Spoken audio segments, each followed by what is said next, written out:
Hi, and welcome to the season finale of Family Conversations. Family Conversations, the show where we bring some of the top family communication scholars from across the country in on the wonderful technology known as Zoom so we can talk with them, learn from them, and get some ideas for our own research and our own teaching practices. Today we have two awesome guests for family communication, family conversations. By the way, I'm Jimmie Manning, Chair and Professor of Communication Studies at the University of Nevada here in beautiful Reno. But back to my guests, we have two guests who I've interviewed before, and so I suspect this is going to be a good time. I suspect there's going to be laughs and lots of overlapping, and who knows, maybe even some healthy debate. Today's first guest is Dr. Patty Sotirin. Her research involves critical interpretive approaches to issues of culture, relationality, and gender, and her work draws on discursive theories of communication, critical management studies, cultural studies, feminist theories, and qualitative methodologies. So Jill of many trades, and somebody whose work is some of my favorite and most carefully attended to theory. And then we also have Dr. Laura Ellingson with us.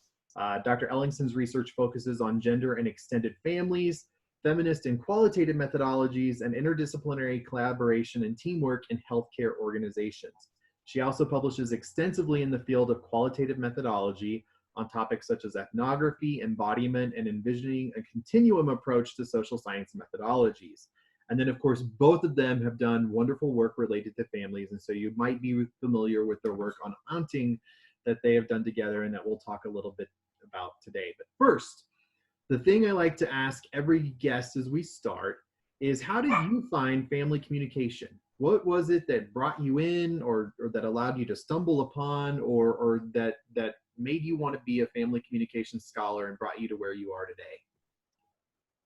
Thank you for that question. So I primarily, during my PhD program and shortly after that, was concentrating on doing ethnographic work in health communication settings. And I really got to know a lot of staff and patients and did that for several years. And during that time, a number of the patients who I really grew to care for died while in the care of the staff that I was working with. And after a number of really sad stories, I just wanted a break. I wanted to do something a little bit different. And as I was thinking about gender and also about the other relationships in my life, besides my extensive involvement in giving and receiving healthcare, the other thing that really came up with me is how much I love being the crazy, fun aunt, and how much I love my aunties. One of them, my youngest auntie, is actually one of my dearest best friends. So I was just really interested in those kinds of relationships outside of the nuclear family. What's going on in extended families, in chosen families. So my best friend's kids call me auntie, even though obviously we're not technically related. And the ways in which dynamic family forms were growing and changing. And so I asked Patty, who I had met at the Organization for the Study of Communication, Language, and Gender. I asked her if she might like to do this with me. Cool. Patty? So I said yes, of course. But one of the interesting things was that for Laura, being an aunt was really a very important part of her family life. And I had to sit and think about whether or not I was an aunt. But my kids play with my sister's kids all the time. And so I didn't immediately think of aunts, I thought of cousins. And so we realized that there are very, very different kinds of experiences, but these still constitute aunting. And we really felt strongly that made aunting enacted in its performance. And so we were very interested in figuring out these performances of aunting and how aunting really comes to be through performance. I did want to mention, though, in terms of my interest in family communication, I came to it in a very different way, and that is that I believe your research should be situated in your own life experiences. And so when I was breastfeeding my last infant, turns out that Maya Nadesan was also breastfeeding hers, and we ended up doing a study over a historical study of breastfeeding through the years coming up to the slogan "Breast is Best." And so that's really how I got into kind of family communication. From there, it was just the beginning of my work on mothering and parenting and families. So it was a little bit different, pathway. But then we got into aunting, and we decided that the thing to do was to talk to a lot of people about how they were experiencing their aunts and doing aunting themselves. And we ended up with a book on all of those kinds of differences. Am I getting into the next question? Well, I can get us into the next question, because your work on aunting that you two have done together has won multiple awards. A lot of people have recognized it and enjoyed it. So let's talk more about that. So what exactly, so you wanted to study aunting. What were your research questions? How did you come about this? Tell us more about that project. Patty, do you want to start? Oh, sure. Well, we were interested in asking people, we started our interviews with the same question, and that was, tell us about your aunt. Tell us about the aunts that you have, who they are. So the first way people always answered that was to give us a map of the family. So aunts are a way of locating yourself in a family network. And so immediately you're looking at well beyond the nuclear family, but you're looking at relationships among all of those different members. So that was really interesting in itself. But then, we asked them to talk about, tell me about, one of those aunts. Give me more information about one of those aunts. And so people would go off on these attributes and these things that they expected their aunts to do, and the things their aunts did well, and the things that their aunts didn't do. Right. And sometimes we would talk to people and they never saw their aunts. They'd be like, oh, well, I never see my aunt, somebody. And you would think that we would be disappointed about that we would say, uh-oh, this study's going nowhere. But instead, we had a whole chapter on distanced aunts and how it is that that's such an important aspect of family. So we just got all of this kind of rich information, rich descriptions, rich stories from all of these people. And we then took all those great stories that we got about how people related to different aunts on which side of the family and in which ways. And they were often linked to the cell rituals or holidays and family customs and that sort of thing. And we took that awareness of the ways in which this is very much tied up into community culture and family culture, and that linked it to popular culture as well. And so in addition to publishing our book on aunting and some articles around that, we also published a book and some articles around the ways in which aunties are portrayed in pop culture, often as witches or having to do with witchcraft. Sabrina the Teenage Witch, for example, lived with her two aunties, right? On the beloved Bewitched show, her aunt Clara used to show up and cause all kinds of problems and be whiny. And even Harry Potter lived with his mean aunt Petunia and her husband. So we were just got really interested in all the different ways in which aunting can be seen as a complex part of family and family culture.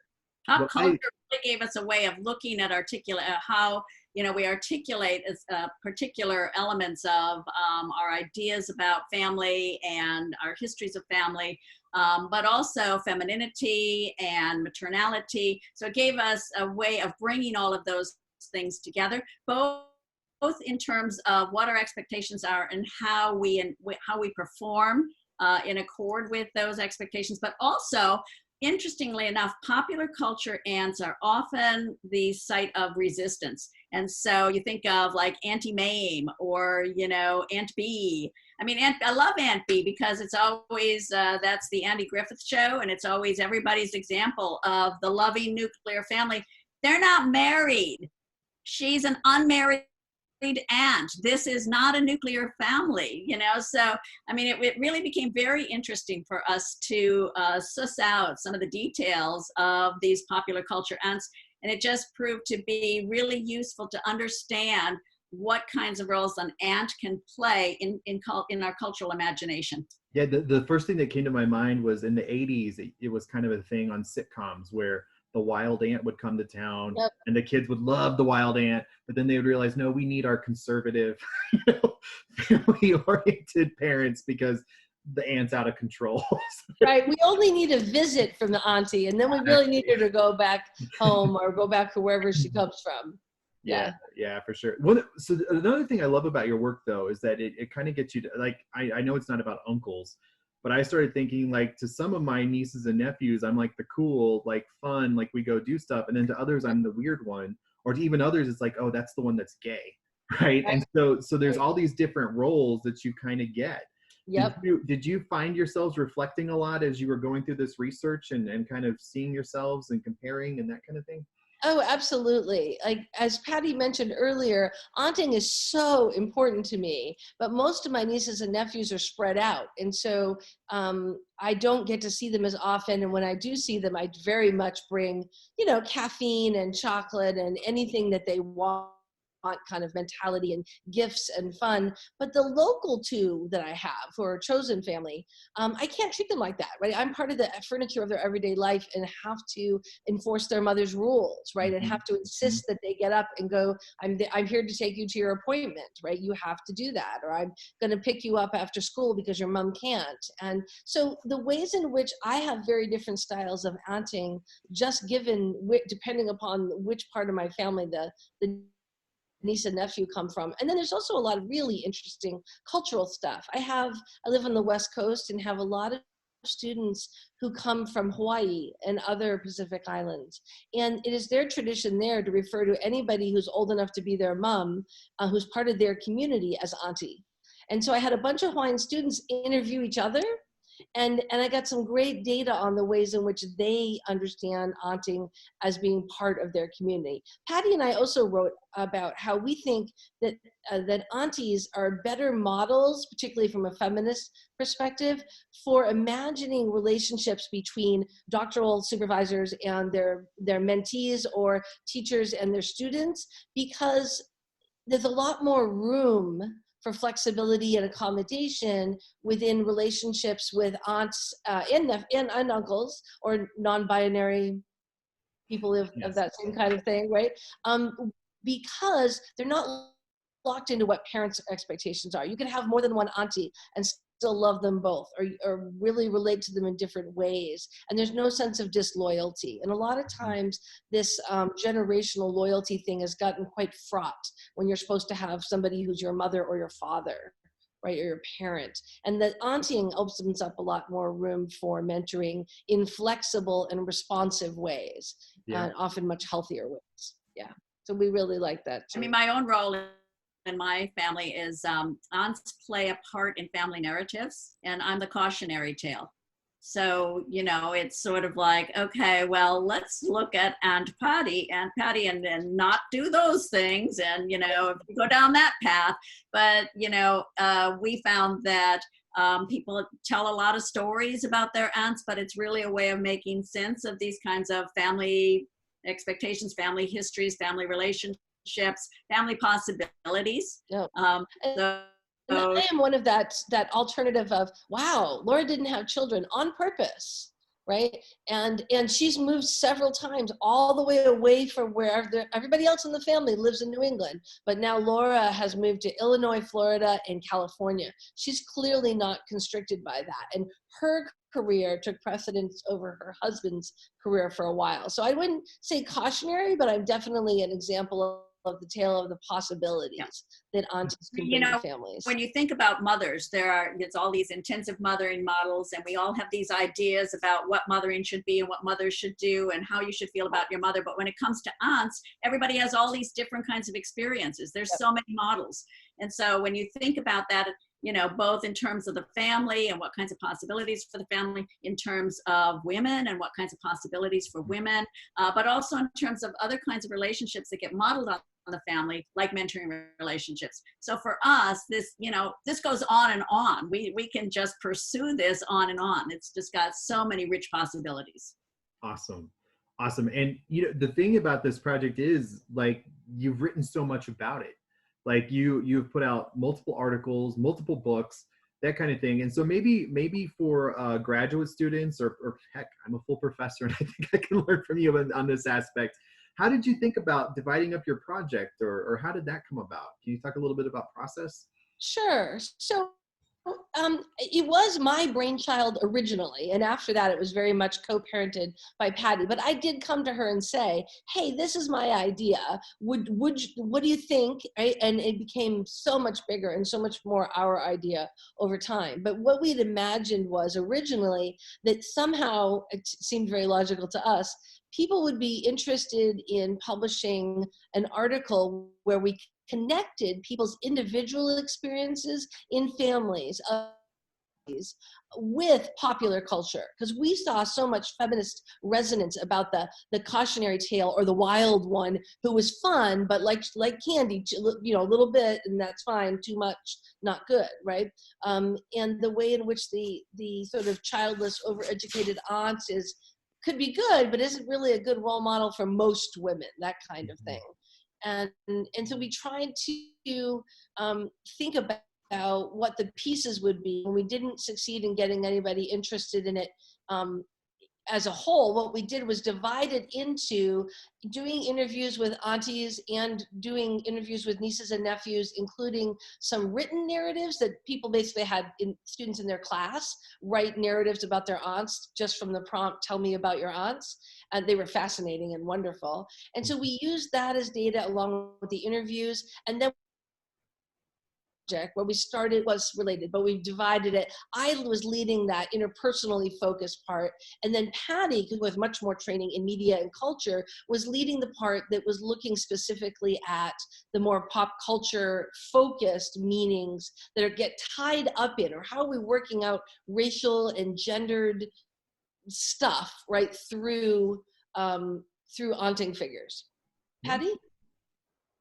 Yeah, I think it worked out really well. We both have training in qualitative research, and so doing the interviews, and in fact we would do the interviews and we would talk about the interviews and we would say, this works really well in terms of this particular theme, and I'd be, no, I'm using it for my theme, you can't use that, you can't use that story, and so we'd work it out. But to trade pieces of the book back and forth. And then with the popular culture book, we had some favorite things we wanted to look at. Laura loves witches, it turns out, and I'm big on madness, big surprise. And so, we kind of traded things off in terms of, well, where really are your interests and what do you want to look at? Right. I mean, this is such, a fun topic to take, that it wasn't that hard to divide it up. And there were some things we shared. For example, I was thinking of the NCA conference in New Orleans, where we walked around with a camera because we were seeing the most egregious mammy images in some of these storefronts. And, Laura wrote a really wonderful deconstruction of that kind of historical legacy, and then it was still there. So we shared some of these things together. Yeah, this is in fact, those two aunting books Patty and I did together, as well as some articles, and then we just did a third book together.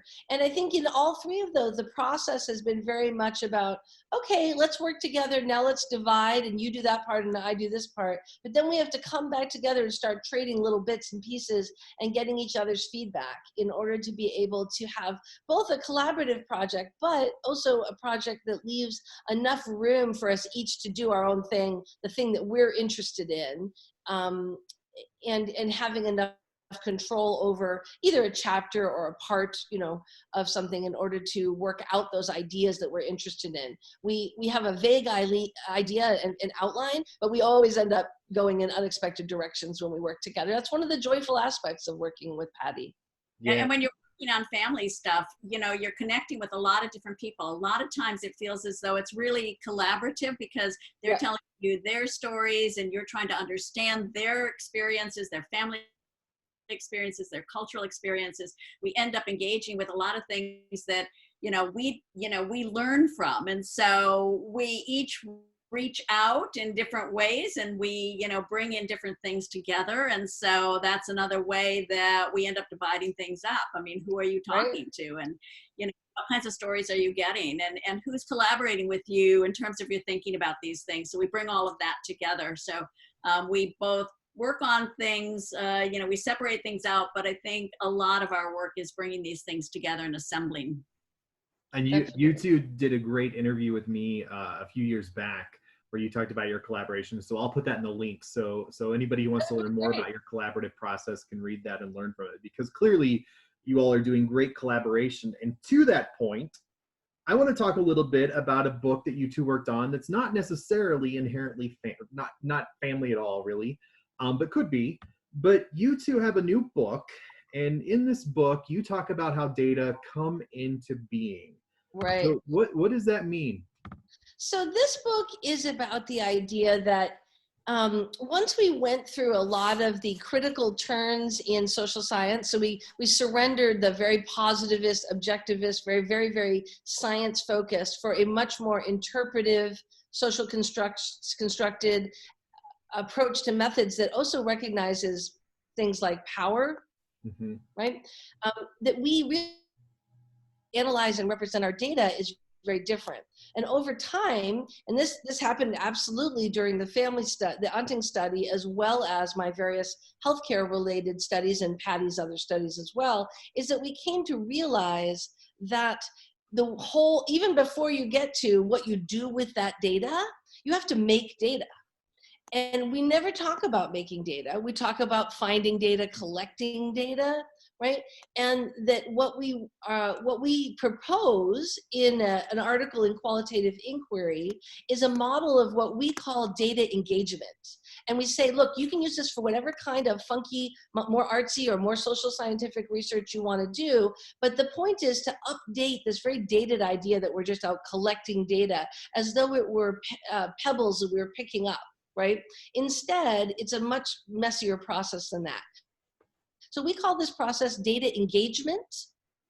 And this is the idea that data are made, they're not found, and they are assembled, not collected, and that data exist in a dynamic, not static state, meaning that there's a lot going on when data are being created, and we shouldn't skip too quickly over to the part where we want to engage in analysis. We need to stay with the data itself for a while and say, what is it that we are creating and how, and under what conditions are we putting that in an assemblage with other kinds of data, right? Including the researcher is part of that assemblage, because the researcher that I was, right, when I started this project is not the researcher I am when I ended it, for very personal and medical, also for just growth reasons, right? There's so much going on. And so the assemblage is really dynamic. And then the data itself, right, it don't exist in a fixed and static culture. Language comes to mean different things. Relationships start to provide a different context for things that have happened as data ages. So we're really excited. I think it's perfect for family communication, right? If you think about the kind of data that you're making, whether you're making that through surveys or you're making it through more participatory or arts-based forms like photo voice and those really cool, Erin Willer does those great crafts. Oh yeah. Afternoons where she brings in families who've had a baby loss, right? And she has them make crafts that help them express and talk and work through their feelings. And those are beautiful things. And that's exactly what we're talking about. There's a whole time of making. And sometimes it's very physical and tangible like that. Sometimes the making is making a playlist and then having the person talk through that playlist that they created or that you created as a way to structure an interview. There's so much creativity that can happen there. And even if you're sticking to a more typical method, there's still something to be gained by pausing and noting the value of the making process and the assembling process. Yeah. Patty, you want to add anything? We're just really excited for the kind of imaginative and more dynamic ways of engaging with data in family communication. And I think particularly in the given moment where, we've just done this COVID lockdown and, networking, with the family or as family takes on new meanings when you're thinking about, how it is that we've tried to address these lockdowns or understanding families in terms of spaces and movement. or not, right, has become very different. We're thinking about kind of COVID patterns. That is also an issue related to family where the data is very dynamic. It doesn't do what we think it should do, right?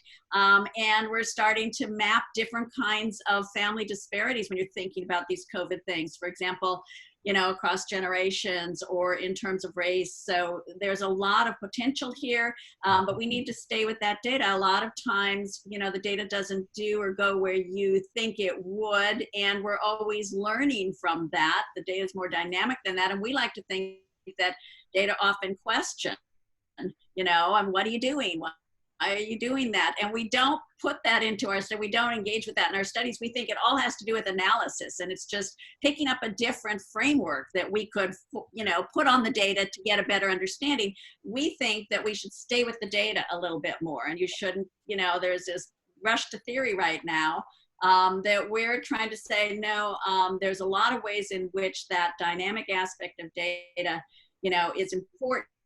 And we think about it sometimes in terms of a data vitality, that data has its own vitalities that we try to kind of enframe, if you will.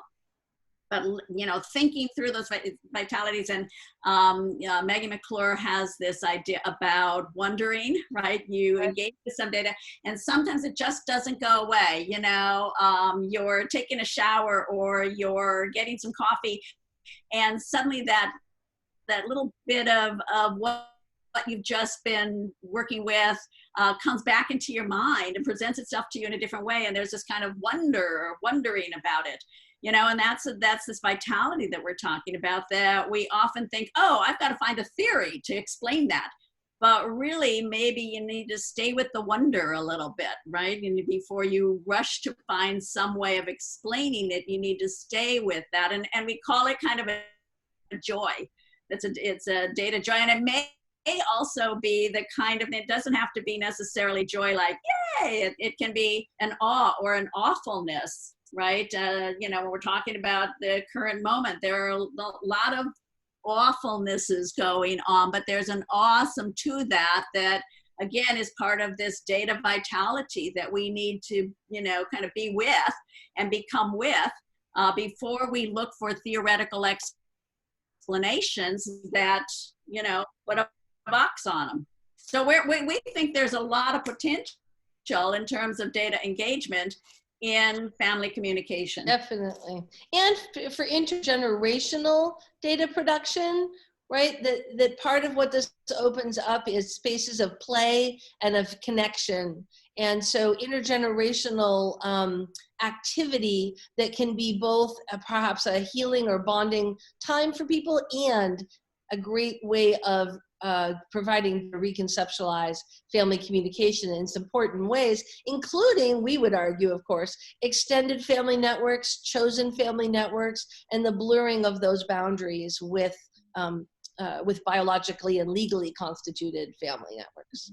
Yeah, it strikes me, family comm is often either very beholden to its theory, and it's like, well, we're just going to try to confirm or deny it, or we kind of go in the opposite direction and we get wrapped up in the theory again, but the data is always in service to the theory. So I'm thinking like relational dialectics work, which is great work, but a lot of times it's like, oh, is it matching up with RDT perfectly?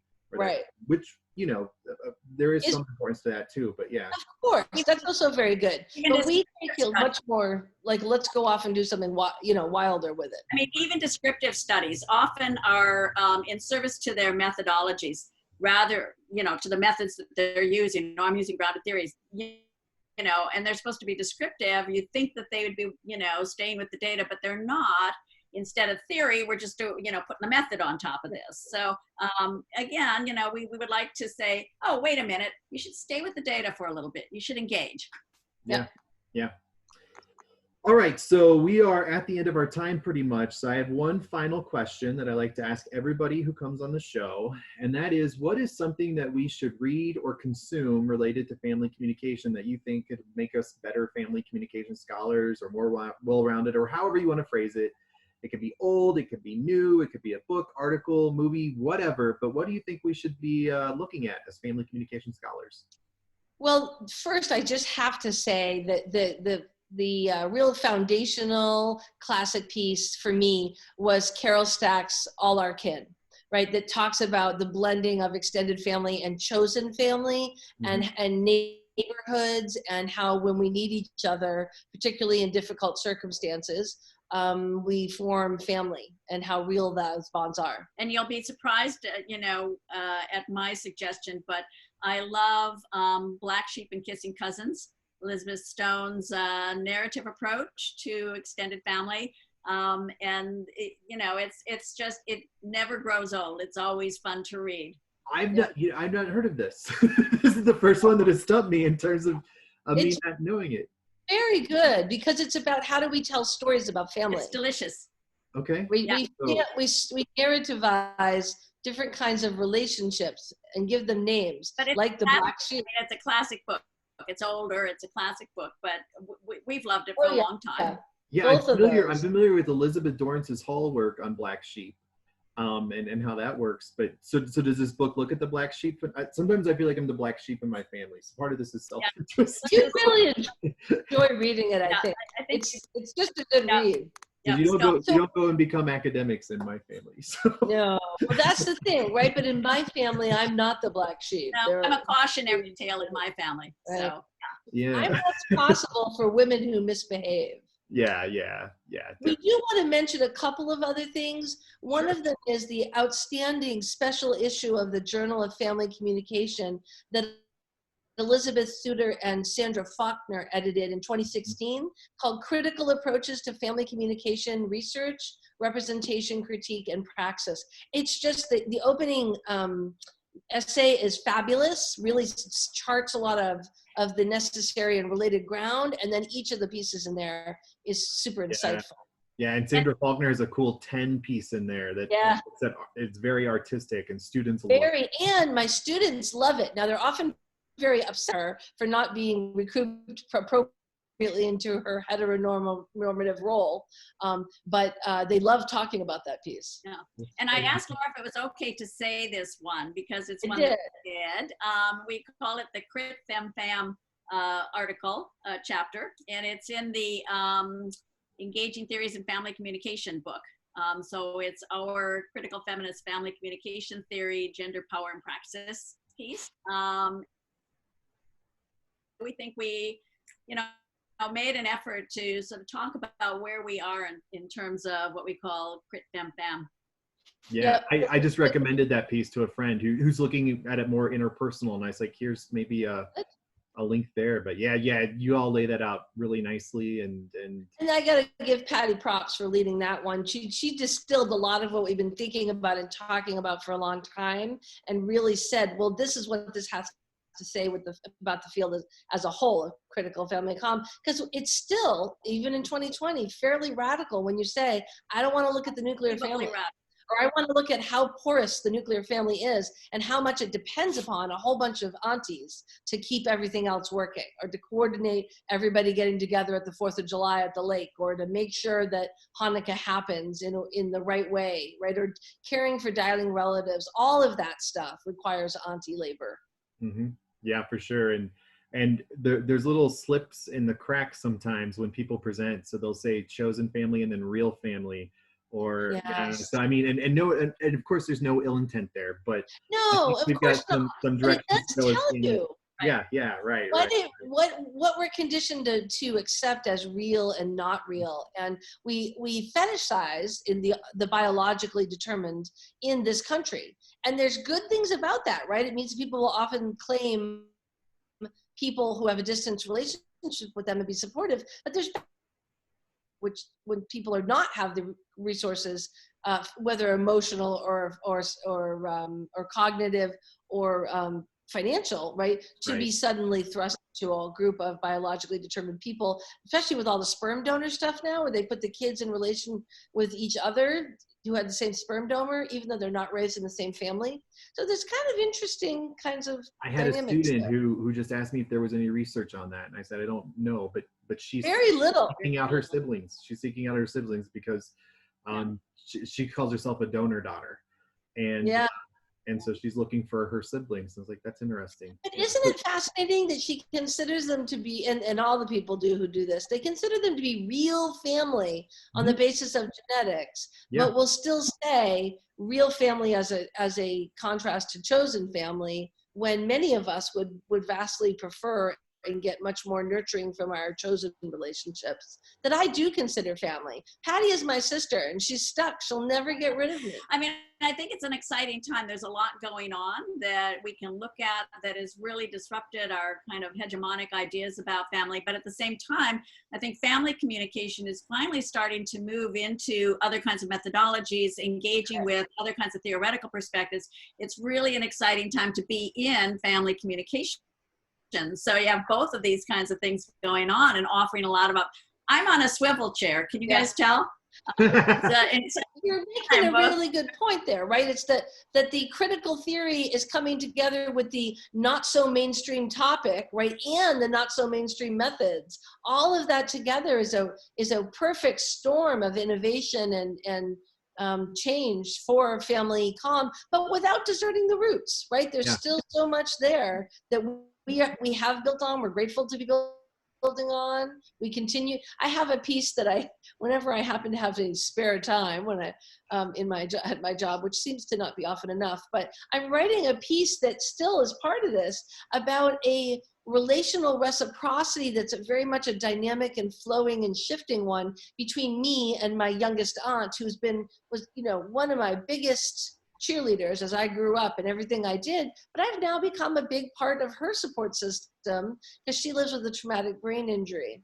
And so the ways in which we've been able to construct a reciprocal bond of support as aunt and niece, right, is over a very long period of time has been really fascinating to me. And so I've been constructing a piece that will look at dynamic reciprocities, right, and the ways in which these things can happen. And I think critical family theory, critical feminist family theory, really helps us to unpack what's going on in that relationship. Yeah. Definitely. I'm writing about the cruel optimism of active shooter drills and the rhizomatic trauma among children and into families and communities. So again, the idea is that there are things happening, both in terms of our contemporary lives and in terms of the opening of family communication to different kinds of theories, different sorts of approaches and ideas, staying with the data, engaging with the data. So it's a good time. I need to read that. I'm doing Purity Pledges as Cruel Optimism as my final Purity Pledge piece. Yeah. So, and I tell you, people think they don't want to like this theory sometimes, and then they hear it and they're like, that's amazing. And then where do you read this and how have they tested it? I'm like, well, they've not really tested it. Right? They've thought through it. So yeah, I think this is a great place to leave this episode and the season of Family Conversations, because I think there are so many great things on the horizon, whether you're a more traditional scholar, whether you're bringing in those innovative methods and theories. And so I just thank you both for being a part of this episode and being a part of the show. And I think the viewers, if you tuned in for all 8 episodes of season 1, the production values are next to non-existent in this COVID era. But the conversation's been great, and you two have definitely been a part of that. So thank you. Thank you very much for having us. Yes, definitely. And with that, we'll sign off. Thank you so much. And hey, maybe we'll see you for a second season. Bye. Thanks.